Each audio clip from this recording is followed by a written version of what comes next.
ಲಕ್ಷ್ಮೀ ಪೂಜೆ ಅಥವಾ ಲಕ್ಷ್ಮೀ ಆರಾಧನೆ ಅಂತ ಹೇಳಿದ್ರೆ ನಾವು ಶುಕ್ರವಾರದ ದಿನ ಅದಕ್ಕೆ ಬಹಳ ಪ್ರಾಶಸ್ತ್ಯವಾಗಿರುತ್ತೆ ಅಂತ ನಂಬಿರ್ತೀವಿ. ಹಾಗೆ ನಮ್ಮ ಹಿಂದೂ ಸಂಸ್ಕೃತಿಯಲ್ಲಿ ಹಿಂದೂ ಸಂಪ್ರದಾಯದ ಪ್ರಕಾರ ನಾವು ಲಕ್ಷ್ಮೀ ಪೂಜೆಯನ್ನು ಶುಕ್ರವಾರನೇ ಹೆಚ್ಚಾಗಿ ಮಾಡ್ತೀವಿ.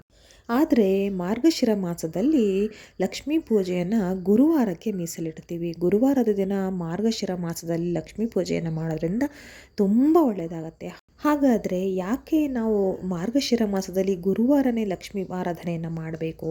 ಹಾಗೆ ಮಾರ್ಗಶಿರ ಮಾಸದಲ್ಲಿ ಗುರುವಾರ ಲಕ್ಷ್ಮೀ ದೇವಿಯ ಆರಾಧನೆಯನ್ನು ಮಾಡೋದ್ರಿಂದ ಇನ್ನೂ ಯಾವ ದೇವರುಗಳ ಆಶೀರ್ವಾದ ನಮಗೆ ಸಿಕ್ಕತ್ತೆ, ಅದರ ಒಂದು ಶುಭ ಫಲಗಳು ನಮಗೆ ದೊರೆಯುತ್ತೆ. ಮಾರ್ಗಶಿರ ಮಾಸ ಈ ವರ್ಷದಲ್ಲಿ ಯಾವ ದಿನಾಂಕದಿಂದ ಶುರುವಾಗುತ್ತೆ, ಹಾಗೆ ಯಾವ ದಿನಾಂಕಕ್ಕೆ ಮುಗಿಯುತ್ತೆ, ಹಾಗೆ ಆ ಒಂದು ಲಕ್ಷ್ಮೀ ದೇವಿಯ ಆಚರಣೆ ನಾವು ಹೇಗೆ ಮಾಡಬೇಕು, ನೈವೇದ್ಯಕ್ಕೆ ಏನಿಡಬೇಕು, ಎಲ್ಲ ಪೂರ್ತಿ ವಿವರಣೆಯನ್ನು ನಾನು ಈ ವಿಡಿಯೋದಲ್ಲಿ ನೀಡ್ತಾ ಹೋಗ್ತೀನಿ. ವಿಡಿಯೋನ ಎಲ್ಲೂ ಸ್ಕಿಪ್ ಮಾಡದೆ ಕೊನೆ ತನಕ ಪೂರ್ತಿಯಾಗಿ ನೋಡ್ತಾ ಹೋಗಿ.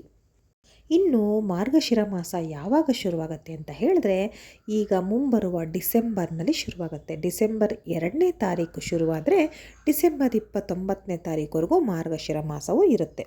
ಮಾರ್ಗಶಿರ ಮಾಸದಲ್ಲಿ ವಿಷ್ಣು ಭಗವಾನ್ ಅವರಿಗೆ ನಾವು ವಿಶೇಷ ಒಂದು ಪ್ರಾಧಾನ್ಯತೆಯನ್ನು ಕೊಡ್ತೀವಿ.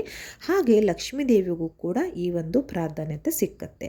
ಹಾಗಾಗಿ ಇದು ಲಕ್ಷ್ಮೀ ದೇವರು ಹಾಗೆ ವಿಷ್ಣು ಭಗವಾನ್ರವರಿಗೂ ವಿಶೇಷವಾದ ಮಾಸ ಅಂತ ಹೇಳಲಾಗುತ್ತೆ. ಹಾಗಾಗಿ ನಾವು ಲಕ್ಷ್ಮೀ ದೇವಿಯನ್ನು ಈ ಒಂದು ಮಾರ್ಗಶಿರ ಮಾಸದಲ್ಲಿ ಆರಾಧನೆ ಮಾಡಿದ್ರೆ ತುಂಬ ಒಳ್ಳೆಯದು ಅಂತ ಹೇಳ್ತಾರೆ. ಹಾಗೆ ಇನ್ನೊಂದು ವಿಷಯ ಅಂತ ಹೇಳಿದ್ರೆ, ಈ ಮಾರ್ಗಶಿರ ಮಾಸದಲ್ಲಿ ಒಂದು ಗುರುಬಲ ತುಂಬ ಇರುತ್ತೆ ಅಂತ ಹೇಳಲಾಗುತ್ತೆ. ಅಂದರೆ ಎಲ್ಲರ ಜಾತಕದಲ್ಲೂ ಕೂಡ ಗುರುಗ್ರಹ ಅಂತ ಏನಿರುತ್ತೆ, ಒಂದು ಜಾತಕದ ಬಲದ ಮೇಲೆ ಗುರುಸ್ಥಾನ ಹೇಳಿದರೆ ತುಂಬ ಒಳ್ಳೆಯ ಸ್ಥಾನದಲ್ಲಿ ಇರುತ್ತೆ. ಋಷಿ ಮುನಿಗಳು ಹಾಗೆ ಹಿರಿಯರು ಹೇಳೋ ಪ್ರಕಾರ ಈ ಒಂದು ಮಾರ್ಗಶಿರ ಮಾಸದಲ್ಲಿ ಗುರುಬಲ ಕಮ್ಮಿ ಇರುವಂಥವ್ರು, ಮದುವೆ ಆಗದೇ ಇರುವಂಥವ್ರು, ಒಳ್ಳೆ ಉದ್ಯೋಗವನ್ನು ಬಯಸ್ತಾ ಇರ್ತಾರೆ, ಅವರು ಆಗಿರೋಲ್ಲ, ಅವರಿಗೆಲ್ಲ ಈ ಒಂದು ಮಾರ್ಗಶಿರ ಮಾಸದಲ್ಲಿ ಲಕ್ಷ್ಮೀ ಆರಾಧನೆ ಮಾಡೋದ್ರಿಂದ ತುಂಬಾ ಒಳ್ಳೆಯದು. ಹೇಗೆ ಲಕ್ಷ್ಮೀ ಆರಾಧನೆಗೂ ಗುರುಗ್ರಹಕ್ಕೂ ಹೇಗೆ ಅಂತ ಹೇಳಿದ್ರೆ, ನೀವು ಲಕ್ಷ್ಮೀ ಆರಾಧನೆನ ಗುರುವಾರದ ದಿನ ಮಾಡೋದ್ರಿಂದ ಮಾರ್ಗಶಿರ ಮಾಸದಲ್ಲಿ ಎರಡೂ ಕೂಡ ಆಗುತ್ತೆ. ಹಾಗೆ ಜೊತೆಗೆ ಭಗವಾನ್ ವಿಷ್ಣು ಅವರ ಆಶೀರ್ವಾದವು ಕೂಡ ದೊರೆಯುತ್ತೆ ಅಂತ ಹೇಳಲಾಗುತ್ತೆ. ಹಾಗಾಗಿ ಈ ಒಂದು ಮಾರ್ಗಶಿರ ಮಾಸದಲ್ಲಿ ಲಕ್ಷ್ಮೀ ದೇವಿಯ ಆರಾಧನೆಯನ್ನು ಗುರುವಾರದ ದಿನ ಮಾಡೋದ್ರಿಂದ ಲಕ್ಷ್ಮೀ ದೇವಿಯ ಆಶೀರ್ವಾದ ಸಿಕ್ಕತ್ತೆ, ಹಾಗೆ ಭಗವಾನ್ ವಿಷ್ಣು ಅವರ ಆಶೀರ್ವಾದ ಸಿಕ್ಕತ್ತೆ. ಹಾಗೆ ನಮ್ಮ ಜಾತಕದಲ್ಲಿ ಕೂಡ ಗುರುಗ್ರಹ ಏನಿರುತ್ತೆ ಅದು ಬಲಿಷ್ಠವಾಗುತ್ತೆ, ಅದು ಬಲವಾಗುತ್ತೆ. ಹಾಗೆ ಅದರಿಂದ ನಮ್ಗೆ ಏನಾದರೂ ತೊಂದರೆಗಳಿದ್ರೆ ಅದು ಕೂಡ ಆರಾಮಾಗಿ ಪರಿಹಾರ ಆಗುತ್ತೆ ಅಂತ ಹೇಳ್ತಾರೆ. ಹಾಗೆ ಈ ಒಂದು ಆಚರಣೆ ಹೇಗೆ ಅನ್ನೋದನ್ನು ಈಗ ನೋಡೋಣ. ಇಲ್ಲಿ ಗುರುವಾರದ ಲಕ್ಷ್ಮೀ ಪೂಜೆ ಮಾರ್ಗಶಿರ ಮಾಸದಲ್ಲಿ ಮಾಡಬೇಕಂತ ಹೇಳಿದ್ರೆ, ನೀವು ಕಳಸ ಇಟ್ಟಾದರೂ ಮಾಡಬಹುದು, ಅಥವಾ ನೀವು ದೇವರ ಲಕ್ಷ್ಮೀ ಫೋಟೋ ಆದರೂ ಇಟ್ಬಿಟ್ಟು ಮಾಡ್ಬೋದು, ಅಥವಾ ನಿಮ್ಗೆ ಏನೂ ಆಗಿಲ್ಲ ಅಂತ ಹೇಳಿದ್ರೆ ಲಕ್ಷ್ಮೀ ನಾಣ್ಯ ಇರುತ್ತಲ್ಲ ಅದನ್ನಾದರೂ ಇಟ್ಟು ಕೂಡ ನೀವು ಲಕ್ಷ್ಮೀ ದೇವಿಯ ಆರಾಧನೆಯನ್ನು ಮಾಡ್ಬೋದು.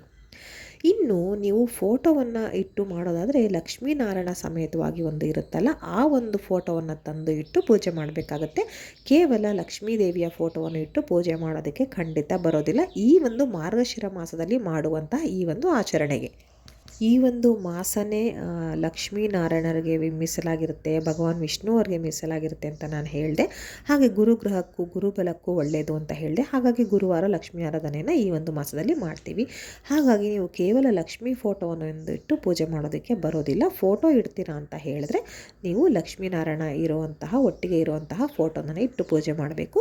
ಇಲ್ಲ ಅಂತಂದರೆ ನೀವು ಲಕ್ಷ್ಮೀ ನಾಣ್ಯವನ್ನು ಇಟ್ಟು ಕೂಡ ಅದಕ್ಕೆ ಪೂಜೆ ಮಾಡಬಹುದು, ಲಕ್ಷ್ಮೀ ಸಮಾನವಾಗಿ ಭಾವಿಸ್ಕೊಳ್ತಾ.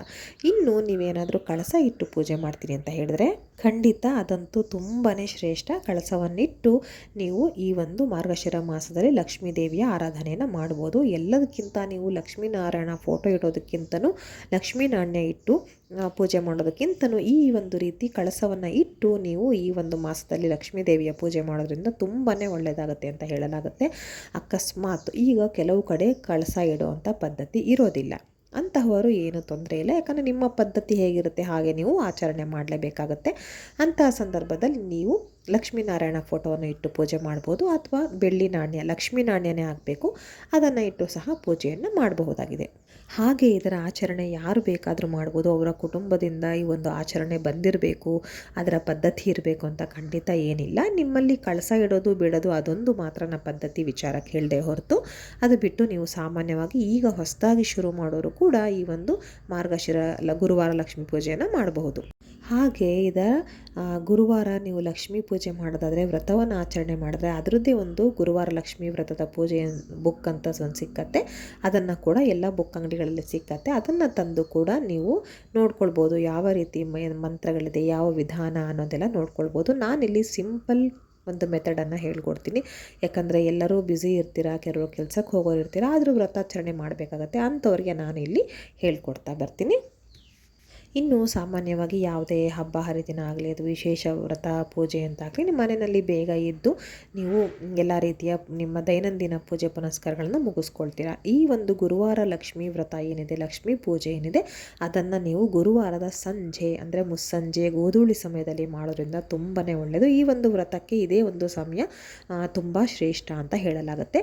ಕೆಲಸಕ್ಕೆ ಹೋಗೋರು ಕೂಡ ಆ ಒಂದು ವಾರದಲ್ಲಿ ಒಂದು ದಿನ ನೀವು ಬೇಗನೆ ಬಂದು ಸ್ನಾನ ಮಾಡಿ ಶುಭ್ರರಾಗಿ ಆನಂತರ ಈ ಒಂದು ವ್ರತವನ್ನು ಆಚರಣೆ ಮಾಡಬೇಕು. ಬೆಳಗ್ಗೆ ಮಾಡಬಾರ್ದು ಅಂತ ಅಲ್ಲ, ಆದರೆ ಈ ಒಂದು ಗುರುವಾರದ ಲಕ್ಷ್ಮೀ ಪೂಜೆಗೆ ಅಥವಾ ಲಕ್ಷ್ಮೀ ವ್ರತಕ್ಕೆ ಸಂಜೆಯ ಸಮಯ ಅಂದರೆ ಗೋಧೂಳಿ ಸಮಯ ಬಹಳ ಶ್ರೇಷ್ಠವಾದದ್ದು. ಲಕ್ಷ್ಮೀನ ಆಗಮನ ಮಾಡ್ಕೊಳ್ತಿರ್ತೀವಿ, ನಾವು ಲಕ್ಷ್ಮೀನ ಬರಮಾಡ್ಕೊಳ್ತಿರ್ತೀವಿ. ಹಾಗಾಗಿ ನಮಗೆ ಈ ಒಂದು ಸಮಯ ಬಹಳ ಶ್ರೇಷ್ಠ. ಇನ್ನು ಆಗದೇ ಇಲ್ಲ ಅಂತ ಹೇಳೋರು ಬೆಳಗ್ಗೆ ಯಾವಾಗಂದ್ರೆ ಅವಾಗ ಮಾಡೋದಕ್ಕೆ ಬರಲ್ಲ, ಬ್ರಾಹ್ಮಿ ಮುಹೂರ್ತದಲ್ಲೇ ಮಾಡಬೇಕು, ಅಥವಾ ಆದಷ್ಟು ಬೇಗ ಒಂದು 5:30 ಒಳಗಾದರೂ ಈ ಒಂದು ಪೂಜೆಯನ್ನು ಮುಗಿಸಿರಬೇಕಾಗತ್ತೆ.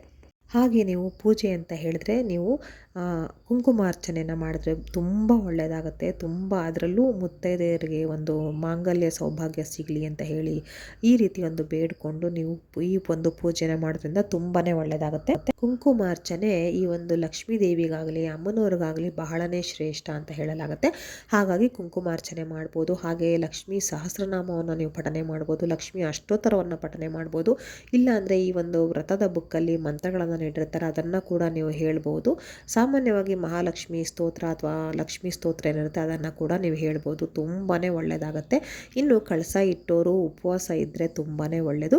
ಉಪವಾಸ ಅಂತ ಅಂದರೆ ಯಾವಾಗಲೂ ನಾನು ಹೇಳೋ ಹಾಗೆ ಹಣ್ಣು ಹಂಪಲು ತಿನ್ನೋದು, ಇಲ್ಲಾಂದರೆ ಬೇಯಿಸದೇ ಇರುವಂಥ ಆಹಾರ ತಿನ್ನೋದು ಅಥವಾ ಅನ್ನದ ಪದಾರ್ಥಗಳನ್ನು ತ್ಯಜಿಸುವಂಥದ್ದು ಉಪವಾಸದ ಲೆಕ್ಕಕ್ಕೆ ಸೇರಿಕೊಳ್ಳುತ್ತೆ. ಹಾಗೆ ಕೂಡ ನೀವು ಈ ಒಂದು ವ್ರತಾಚರಣೆಯನ್ನು ಮಾಡ್ಬೋದು. ಹಾಗೆ ನೈವೇದ್ಯದ ವಿಚಾರಕ್ಕೆ ಅಂತ ಬಂದರೆ ಕಡಲೆಕಾಳು ಅಥವಾ ಕಡಲೆಬೇಳೆನ ಉಪಯೋಗಿಸಿ ಒಂದು ಸಿಹಿ ಪದಾರ್ಥವನ್ನು ಮಾಡೋದು ತುಂಬ ಒಳ್ಳೆಯದು. ಕಡಲೆಕಾಳು ಗುರುಗ್ರಹದ ಧಾನ್ಯ ಅಂತ ಹೇಳಲಾಗುತ್ತೆ. ಹಾಗಾಗಿ ನೀವು ಗುರುವಾರದ ದಿನ ಲಕ್ಷ್ಮೀ ಆರಾಧನೆಯನ್ನು ಮಾಡ್ತಿರೋದ್ರಿಂದ ಸಿಹಿ ಪದಾರ್ಥ ಮಾಡಿದ್ರೆ ಲಕ್ಷ್ಮೀ ದೇವಿಗೂ ಪ್ರಿಯ, ಹಾಗೆ ವಿಷ್ಣು ಭಗವಾನವ್ರಿಗೂ ಪ್ರಿಯವಾಗುತ್ತೆ.